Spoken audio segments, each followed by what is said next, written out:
Okay, the final process that we're going to talk about for aerobic cellular respiration is oxidative phosphorylation that happens during the electron transport system.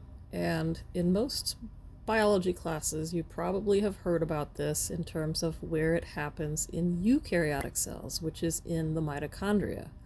But since we're talking about microbiology and we're talking about bacteria, we're talking about prokaryotes, we're going to talk about this where it happens in prokaryotic cells, which is across their cell membrane.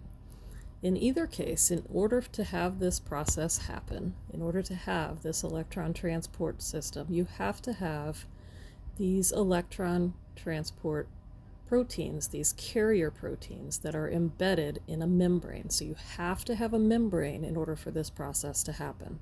And in this case, for these prokaryotic cells, this membrane is in the cell membrane of the cell. And so if we look at the picture here, up above here represents outside of the cell, down below here represents inside of the cell, or the cytoplasm, and the space between these two lines is the membrane itself. So that's where these electron carrier proteins are embedded.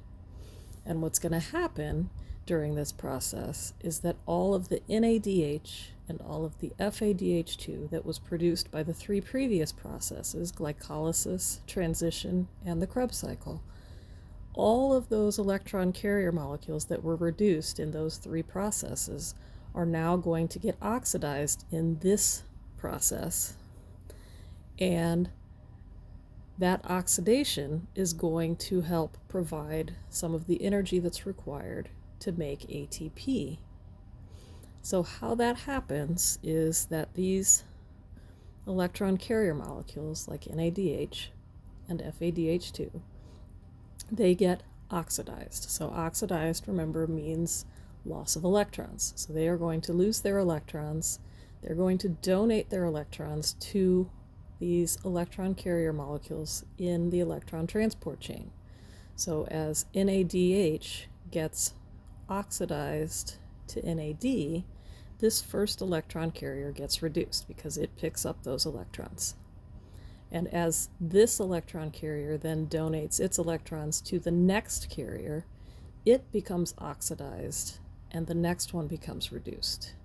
And then the electrons are donated to the next one, so then this one becomes oxidized and this one becomes reduced. And this keeps going as it goes through all of those electron transport proteins. As these electrons are traveling from one electron carrier to the next, they're releasing some energy, and that energy is used to pump these protons that also came off of NADH and FADH2 as they were being oxidized. It pumps their protons across that membrane so that now you have a buildup of protons on one side of the membrane. You have a concentration gradient of protons that's higher on this side of the membrane outside the cell than what you would have inside the cell. And so that proton gradient is going to give you some potential energy. And these protons, because they are in higher concentration out here, are going to want to come back across the membrane into the cell. But because they are protons, they can't do that by simple diffusion. So they have to go through a channel protein. So that's what's drawn here by this opening in the membrane. And this channel protein is associated with a membrane called ATP synthase. And ATP synthase is a cool enzyme. It actually can function in both directions. So it can actually catalyze the production of ATP from ADP and phosphate. But if it turns the other way, because it turns like a motor, if it turns the other way, it can actually catalyze the breakdown. But as these protons are coming through this membrane, that's powering it to turn in the direction that helps to put phosphate onto ADP to make ATP. So that this phosphorylation reaction is driven by this oxidation process. So it's called oxidative phosphorylation. But all of these electrons that came from these electron carriers have to go somewhere, and all of these protons have to go somewhere. And in aerobic cellular respiration, those electrons and those protons ultimately end up being donated to an oxygen atom. Okay? So if you take an oxygen atom in this cytoplasm here, and you add to it 2 electrons and 2 protons, what you end up with is water as a product. So as a result of this reaction, not only do you oxidize NADH to NAD and FADH2 to FAD, not only do you phosphorylate ADP to ATP, but as you are oxidizing all of these things, you are reducing oxygen to produce water.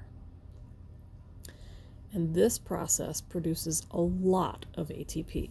So for every one of these NADH molecules that enters this process will produce approximately 3 ATP molecules. It's more like 2.5, but we'll round up to 3.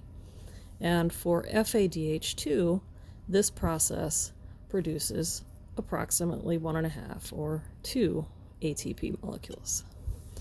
Okay, so on the next video, we'll actually count through and find out exactly how much ATP we anticipate making in each of the stages of aerobic cellular respiration.